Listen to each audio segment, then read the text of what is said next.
Welcome to Out of the Question, a podcast that looks behind some common questions and uncovers the question behind the question while providing real solutions for biblical world and life view. Your host is Andrea Schwartz, a teacher and mentor and founder of the Chalcedon Teacher Training Institute. Thanks for listening to this episode of the Out of the Question podcast. I have with me today Nathan Anderson, a documentary filmmaker who has one full-length documentary under his belt, On Earth as It Is in Heaven, and has the first season completed of his docuseries, Teach All Nations. Both of these are readily accessible for interested persons, and our discussion today will focus a bit on them, but not in its entirety, because what I want to focus on is the thrust of his work and how a novice, and that's by his own admission, can make impressive inroads into the realm of film and media in general for the furtherance of the kingdom of God. Thanks for chatting with me today, Nathan. Hi, Andrea. Thanks for having me. There are countless people who embrace the idea of applying Christ's victory in their lives. Often, they think that the goal is to reach millions of people and create a positive result that way.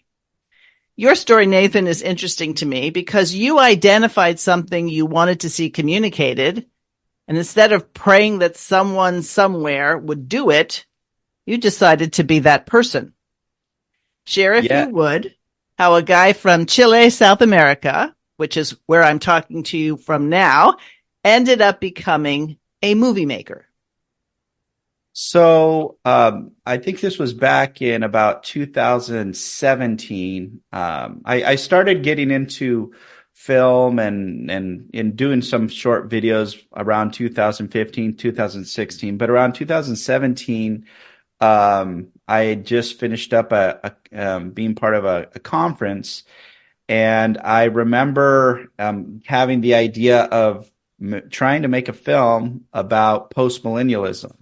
It was a topic of interest to me, and it was something actually in the context of South America and the Spanish-speaking world. There wasn't a lot of materials or a lot of information. There was a few books that were translated from David Chilton, Gary North, and a few others, but for the most part, materials on the subject weren't available. And so I knew a few pastors and folks who were of that persuasion. And so I decided to go around and do some interviews with them and try to put something together. Unfortunately, I was still, as you said, a novice in a lot of these issues. And so I had a number of different problems with those particular interviews, not with the interviewees, but on the technical side, just with the video and the sound and a few other things. And so after doing about 4 or 5 interviews, I was going to have to, in Spanish, by the way, because the whole idea for me was to have this available in Spanish. I was going to have to go back and re-record a lot of those. When I had the opportunity in, I guess it'd be in 2019 to travel to the States, and I did a number of interviews for the film there. Ultimately, when I came back to Chile in like September, October of 2019, we had a good deal of political unrest, which made traveling to other cities very difficult at the time. And so I decided to set to the side those interviews I had already done and just use the ones that I did while I was in the States, which were in English. And so the direction of my film changed a little bit from English to Spanish. And so I ended up releasing my film in English. Okay, let me stop you for a second. So I'm sure my listeners, like me, know relatively little about South America. We know a lot about Asia. We know a lot about Europe. We know a lot about Africa. But South America is just this big landmass, and we hear about it occasionally. On top of that, you don't speak with any sort of perceived accent. So were you born in Chile? What's your love for Spanish-speaking people that it inspired you originally to go ahead and communicate the ideas of postmillennialism? Sure. Yeah. So we moved. I was born in California. My parents were both originally from Northern California. We moved from the Bay Area down to Chile in 1988. My parents went down there as missionaries. I was 8 months old, so I've spent most of my life living in Chile. Originally, we were living in the capital of Santiago. Then we moved to a coastal town here where I live now, which is Pichilemu, it's called. And so I grew up bilingual, speaking both English and Spanish, and that's kind of living here and being a part of all that is where my love for making some of these things available to the Spanish speaking world. That was kind of my original goal with this particular project. And now today you could take any film and you could subtitle it and you can do it. How would you describe the state of the church, the faithful church in South America? And I realize there are lots of different countries in South America, but we tend to make it all South America. Yeah, that's a very good question. So you have Brazil, for example, that's kind of its own world. They speak Portuguese and their culture is a little different. Then we have Latin America, which is just most of the Spanish speaking countries in South America. I would say that for the most part, in the Spanish speaking world, most of the evangelism, most of the churches have been charismatic Pentecostal churches, especially here in Chile, that really spread the gospel and did the work of expanding the gospel in South America in general. Most of the countries, Chile and others in South America, were historically Roman Catholic, and that has been declining and waning in terms of its position in society and its authority in a lot of ways. Whilst I would say the evangelical churches have been growing to a certain extent and becoming at least more prominent in society here. And so we've been in that point of transition, even in terms of the way that evangelicals are viewed by the wider culture.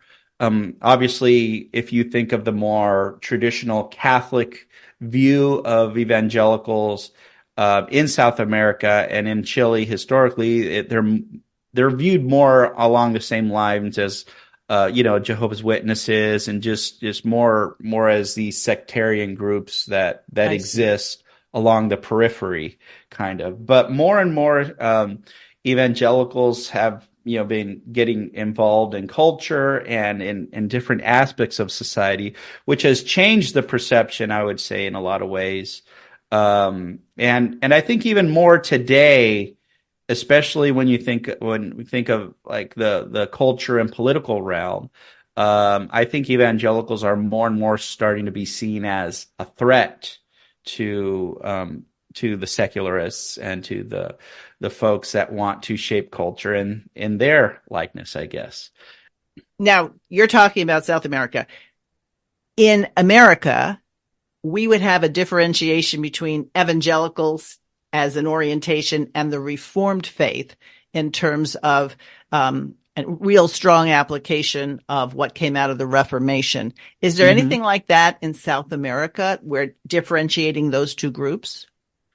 Well, I would say the Reformed, even in North America, the Reformed faith overall is pretty minority in terms of evangelicalism, and I would say that something is similar in South America, and maybe even has a smaller representation.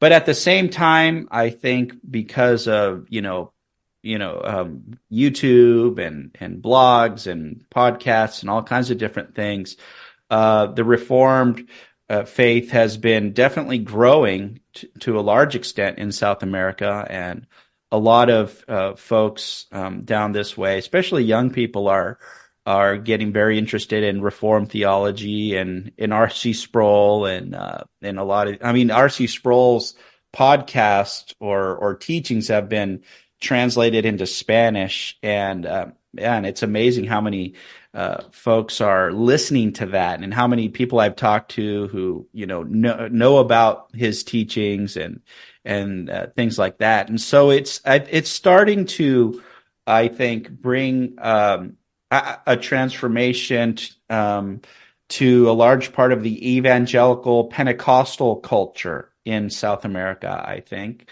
While at the same time, I don't know if I think it's having an influence over the existing evangelical world in a lot of ways, more than expanding in and of itself, I guess. I see. But I think that's a very positive thing, of course, in a lot of ways. And so that's where I think that, and along those lines, there's a lot of openness to new ideas, which aren't really new. They're actually pretty old, Right. Most of them.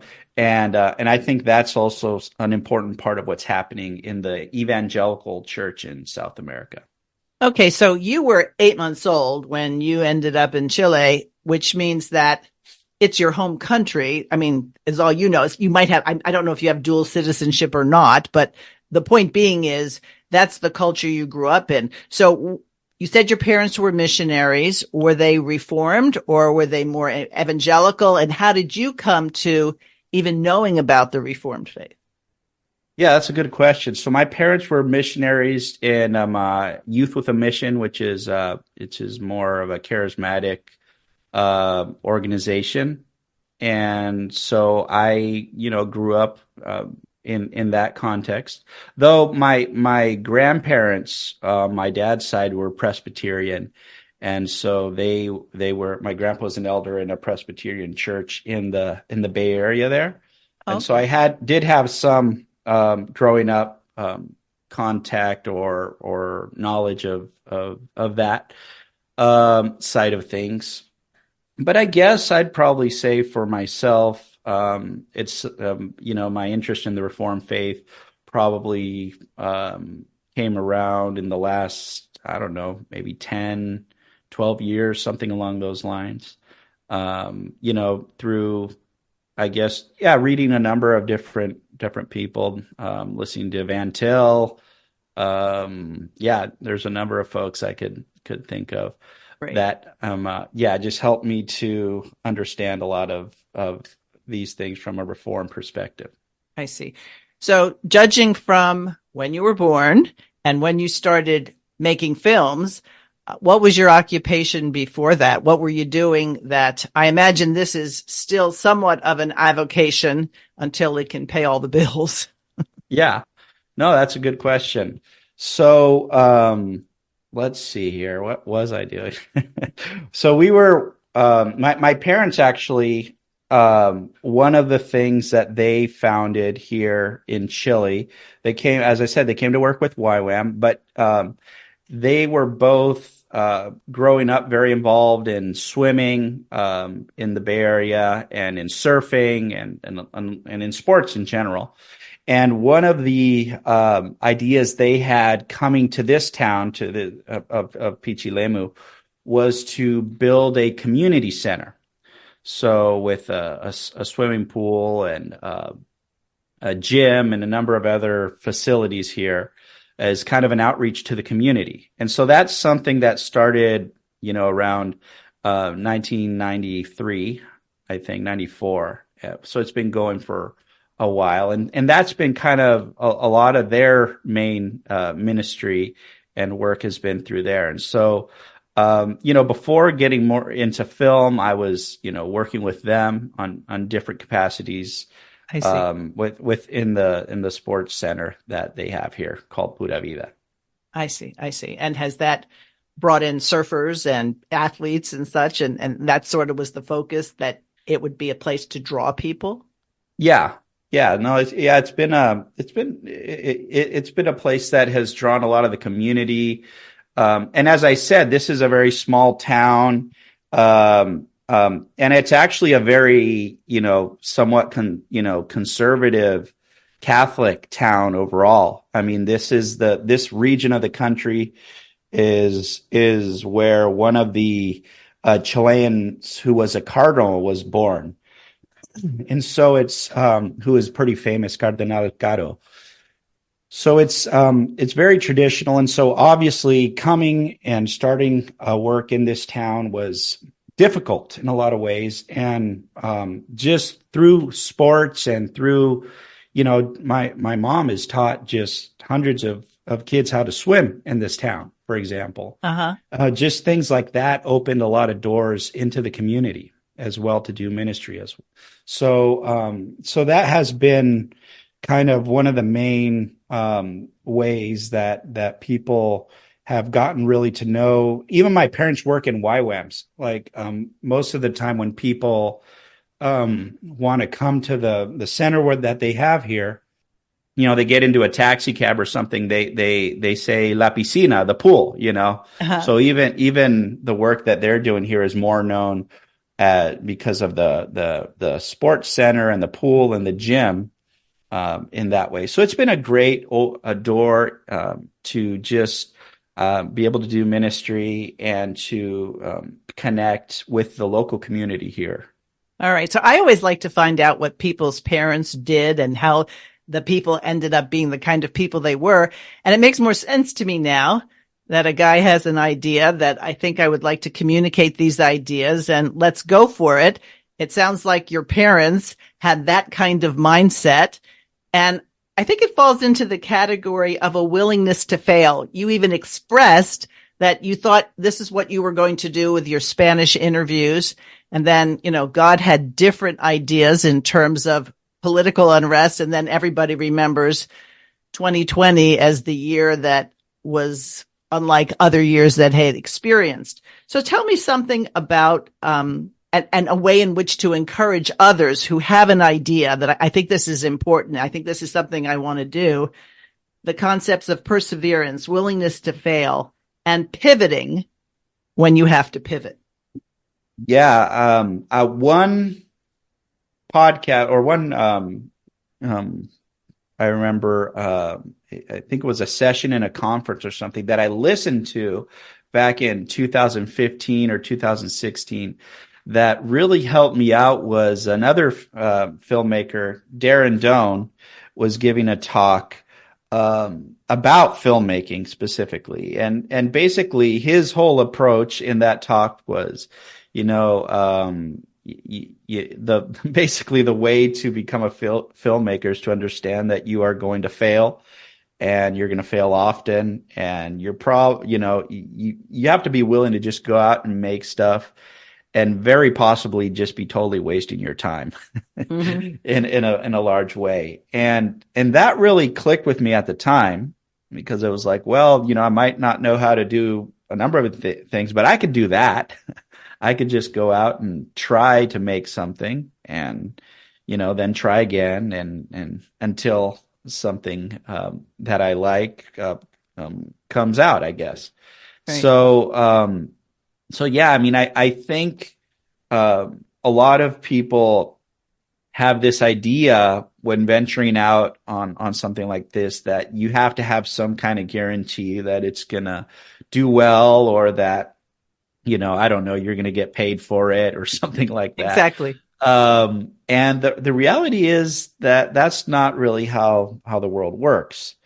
And that's not really how you are going to be able to accomplish things long term for the kingdom of God, if the only steps you're willing to take are the very, very safe ones. And so, yes, I think my parents, for example, coming to Chile when, it was still a military dictatorship under Pinochet, and coming under very difficult conditions in terms of healthcare and all kinds of other things here, and then being willing to start all over in a small town and basically dig out a swimming pool by hand, and all kinds of other I love it. That's crazy experiences. Yeah, definitely having that role model helped me to be willing to go out and take certain steps of faith on something like this project. Yeah. So a lot of people who listen to this podcast, I mean, I've been doing it now for 6 years, but they don't know that I had three other podcasts. Well, I don't even know we were calling them podcasts at the time.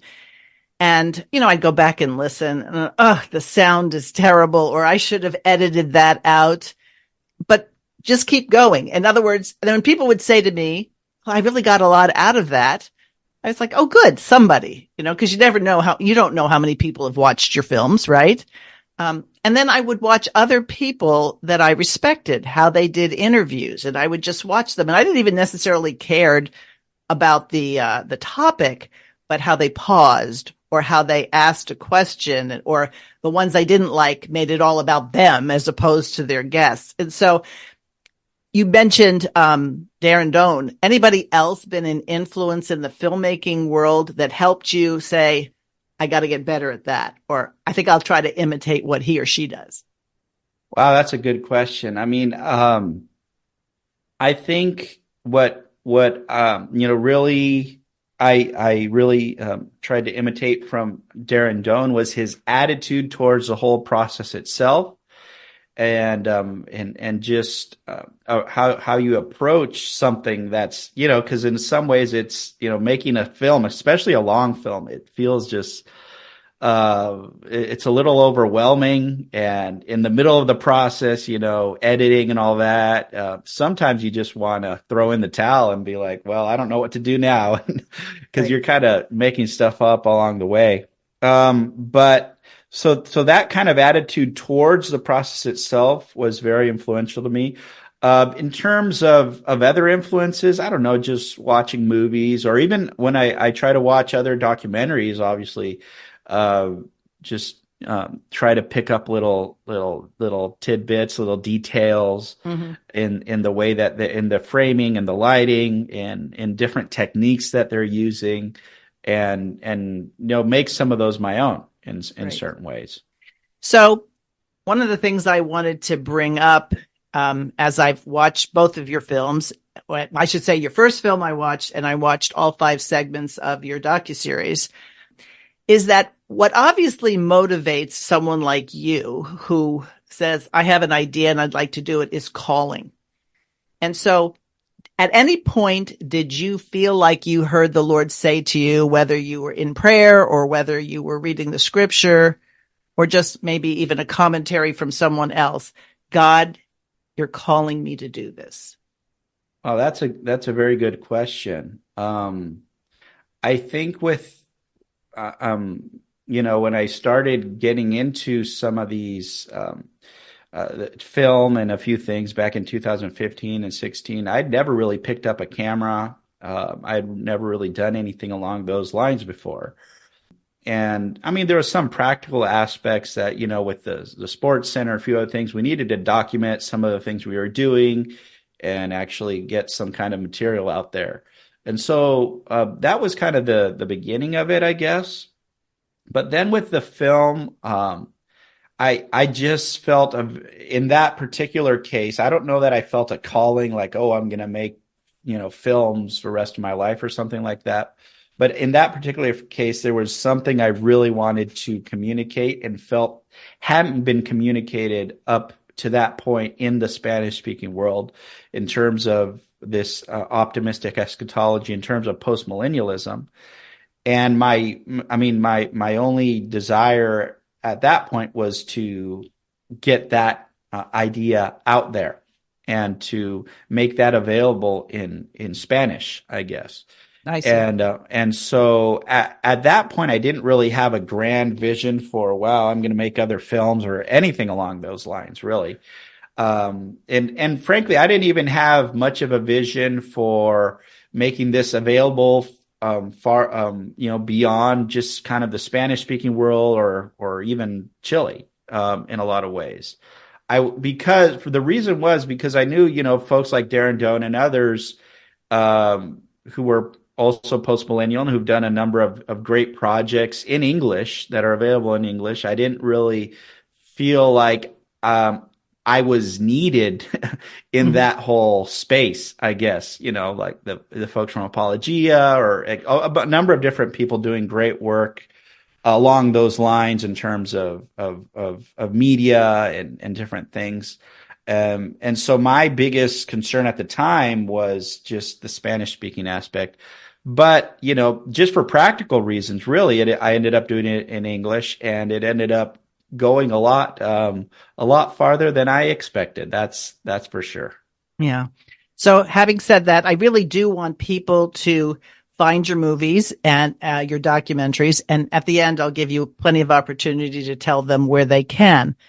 But one of the things that I think impressed me about your first one and then the docuseries is that you're in it, but the focus is on the idea. So you have to tell a story. All documentaries tell a story. And so you tell your story. And so you're the guy going around asking people questions and whatnot.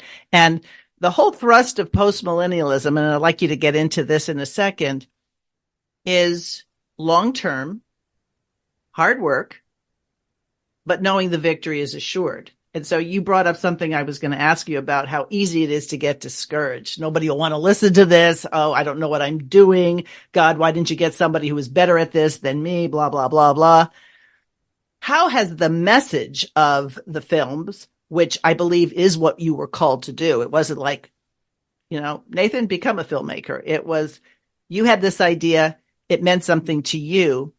How did the whole post-millennial vision impact your life so that you wanted others to know what you came to know? For me, just this idea that maybe the world isn't going to end in the next 5 years, and maybe there's a long-term vision for the kingdom of God on the earth, had a huge impact in the way that I began to see, my future and the work that's going on around us in terms of the work of the kingdom. And so that change in paradigm for me is really what led me to want to communicate that as best I can to others and through the film. And I've been very blessed, I think.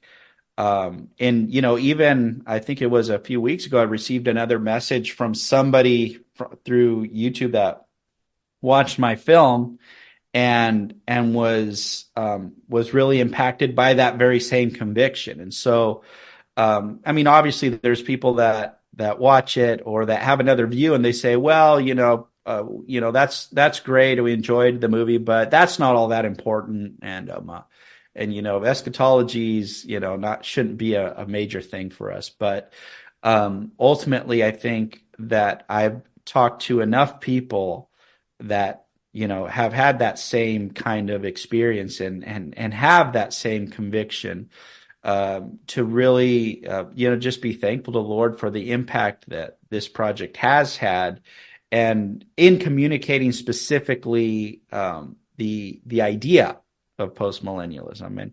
And you're right. There's a lot of times people try to, and I've even heard filmmakers and documentary filmmakers say, well, you're not supposed to kind of have an agenda in your movie. You're supposed to be kind of this neutral observer when you talk about a subject or something like that in films. And I don't think that makes much sense to me. Nor is it possible. Nor is it really possible. It's right. It's kind of a fake neutrality they try to portray, but they lead people where they want to lead people ultimately. Oh, absolutely. In the end. But I think it's, and the other thing you mentioned, which is, making it personal and putting myself in there, that actually is something that happened. I actually kind of edited most of the film in Spanish, and then I scrapped the whole thing and started over. And so when I started over, it is where I actually had watched, another documentary that was, talking about some aspect of theology.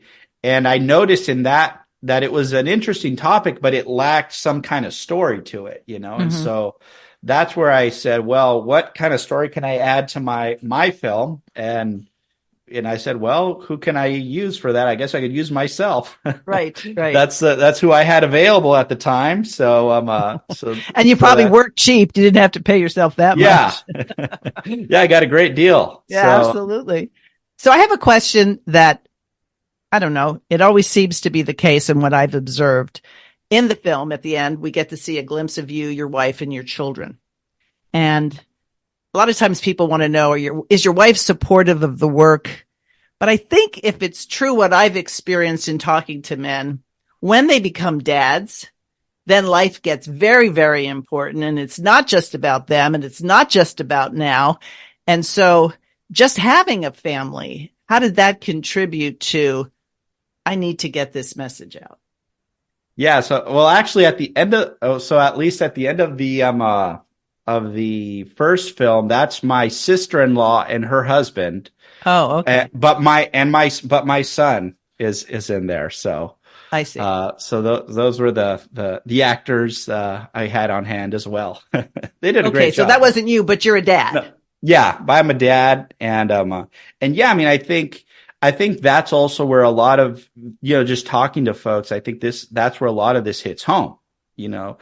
Even somebody who was by God's grace, influenced through this film, who I've had the chance to meet since then and spend a little time with, was Dr. James White, who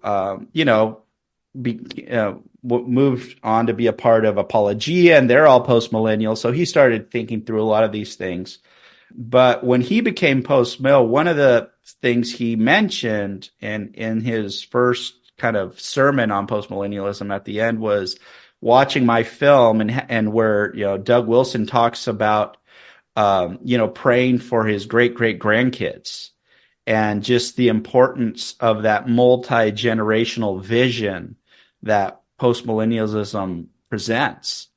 And I think that, that is a very practical place where, where people are challenged by the postmillennial position. And what is your view of future generations? And if you really believe this is the terminal generation and everything is about to end, like, what is your view on having kids? What is your view on, like, how are you embracing or not embracing this multi-generational vision that is so apparent and so clear in the scriptures, and which is really very compatible with the postmillennial vision. Right. Now, I can't remember which segment of the 5 of the docuseries Teach the Nations or Teach All Nations, but you're interviewing George Grant, who I have had the pleasure of interviewing in the past. And he relates the fact that some of the great cathedrals I think this one that you were featuring was in France. He said, how long do you think it took to build? And the answer was 420 years. All right. And he made the point that the people who were doing it, they would do their normal work, their farming, whatever, and they would come and they would do their part. And most of them they had to know that they weren't going to see the results of their work. Nonetheless, their work was important. And I thought that's such a good picture of what post-millennialism means. It's not just something so we can argue with someone else. It's about proclaiming the victory. So those people had to see a completed cathedral over a span of longer than, just to give it a reference point, much longer than I've been alive, much longer than the United States of America has been a country, right? And it just, I don't know, it's inspiring to realize that God will get his works accomplished. Amen. In this docuseries, how many more seasons do you anticipate? Well, right now, I don't really anticipate doing any other seasons of Teach All Nations. I think that's going to be a just a thing by itself. I would like to do some more films, though. So I'm working on a project right now. Haven't really released anything on it yet, but it's called Honor the Sun. or it will be called Honor of the Sun when I finish it, Uh-huh. hopefully. And it digs a little bit deeper into the idea of the clash of Christianity and politics, and the idea of Jesus being King of Kings and Lord of Lords over all the nations, basically. So a Psalm 2 kind of film. Exactly. That's what I'm aiming for. And so I've already done a lot of interviews for that. Hopefully sometimes in this coming year, I will be releasing it in some way. So that's what I'm working on right now. And I have a few other ideas, in the same general stream in mind. But I have to finish this one, Right. to then be able to move on to a few other ones. So I remember a quote by David Chilton, who said he had so many books and so many ideas in his head. He didn't know that he would get them all done, but he wrote down the ideas because he didn't want to forget those ideas. So I imagine the things that you want to work on, you have written down somewhere so that it's like, definitely. okay, I have nothing to do today. What should I put my attention on? Oh, definitely. Yeah, I've been trying to, I'm a good way, through working on this film, but I'm still just trying to, get it done before I even, promote it or do anything with it. So No, smart. going slowly but surely, trying to finish this. But so an obvious question Mm-hmm. is things cost money, plane rides cost money, equipment costs money, feeding a family costs money. Have you raised funding for this, or are you doing it as you are able? No, I haven't raised any funding for this. I am hoping to finish it and then raise funding Okay. after the fact or something like that. I don't really know at this point. I'm still figuring that out. I was able to raise funding for my other film, for Teach All Nations, and my first film, I just went out and made it. Mm-hmm. I didn't raise funding for that. So and I don't know. I guess that's another thing I inherited from my parents, this idea of kind of, build it and they will come. Go out and do I think there was stuff. a movie about that once. Possibly, I don't know, but Yeah.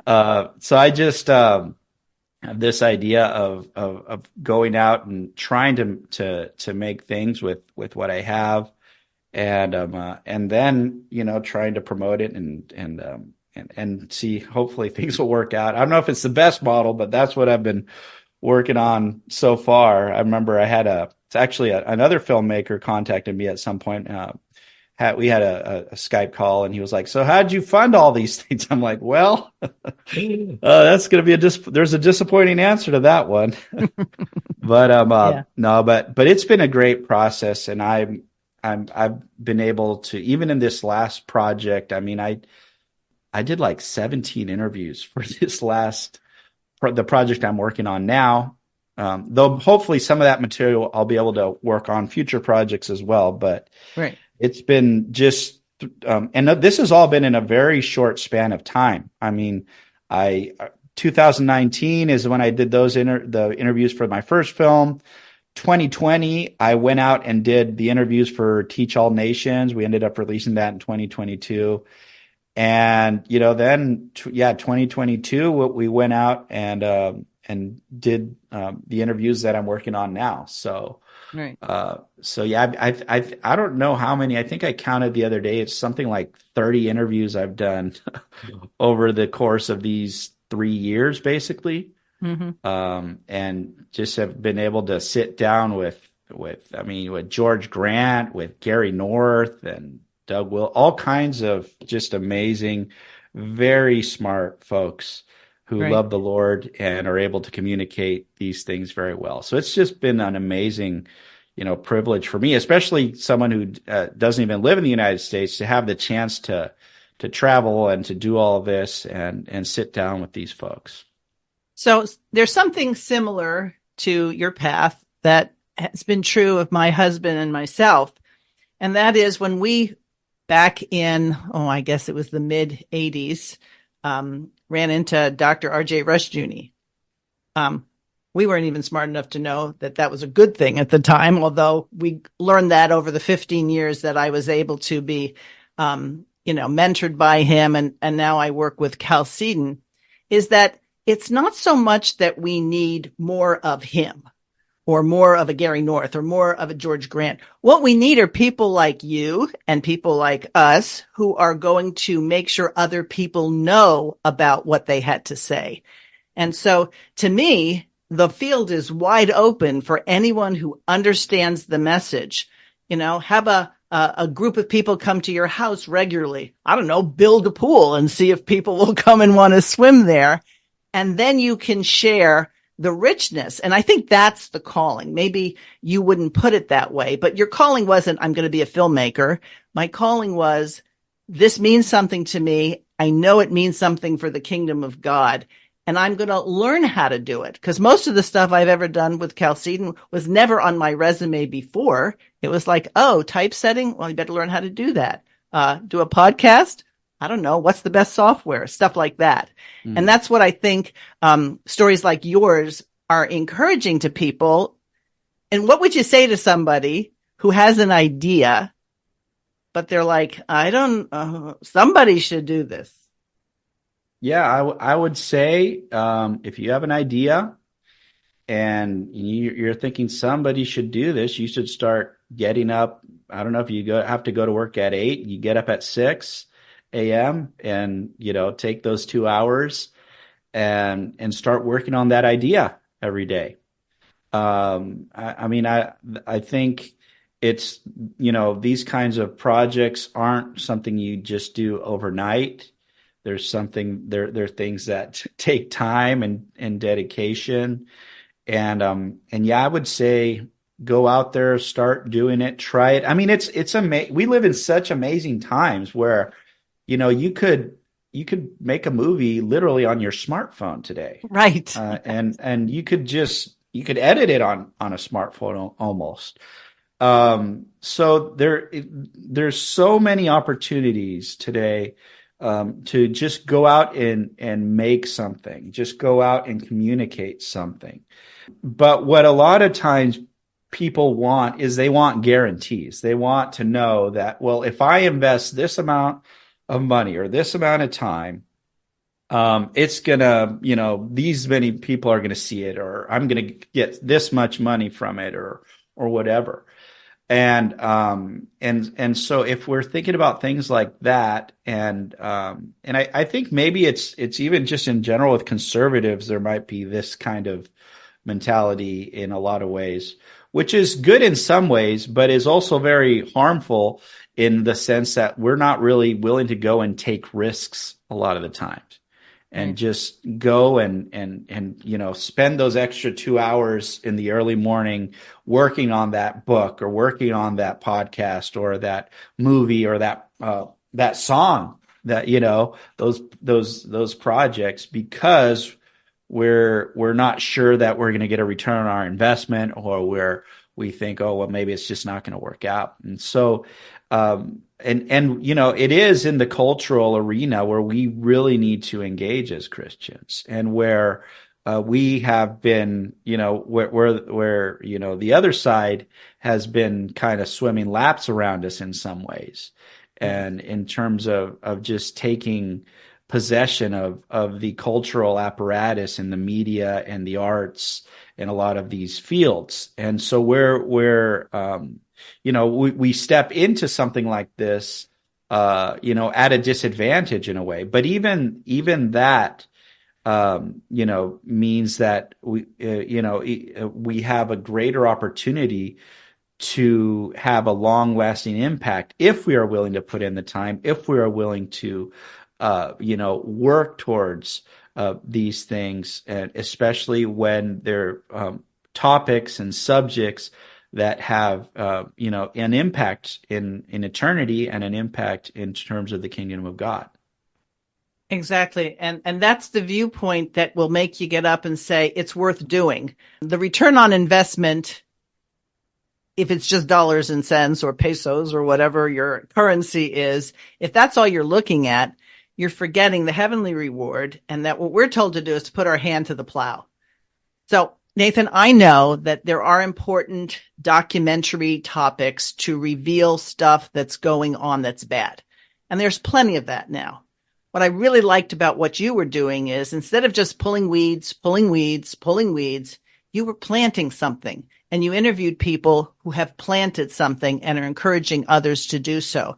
So whether or not the subject matter is post-millennialism and victory, what comes through is this idea of the effort behind it. What anybody who knows anything that says it had to take a lot to put this together.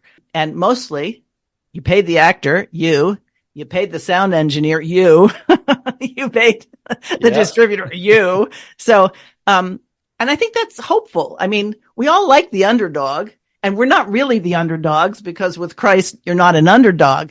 But culturally right now, we're going up against a lot of that. And so I encourage people to find your films and tell them how they might do that. Thank you. Yeah. So right now, my films are available. My first film, On Earth as It Is in Heaven. Well, one easy way is just to go to onearth.net, which is my website, and there's a link to the YouTube. It's also available on Amazon if you want to rent it or purchase it, but it's also available for free on YouTube. So it's also on the Canon Plus app, Canon Press. And now in terms of the Teach All Nations, that right now is only available on lure.tv. So you can watch that through lure.tv, and that's a new platform that's putting out some great content right now. And so that's where you could find both of my projects. But all the links to that will be at On Earth. I think it's onearthfilm.net. Yes. I think that's so funny. We always have to go, what is our website? Yeah. onearthfilm.net. Well, thank you very much, and appreciate that you took the time. And certainly I'll be praying for your projects, and hopefully that we will hear more of them and hear announcements that they're now released. Thank you. Yeah, thank you, Andrea. Thanks for the opportunity. I had a great time with our conversation. Very good. Out of the Question podcast at gmail.com is how you get a hold of us, and we'll talk to you next time. Thanks for listening to Out of the Question. For more information on this and other topics, please visit chalcedon.edu.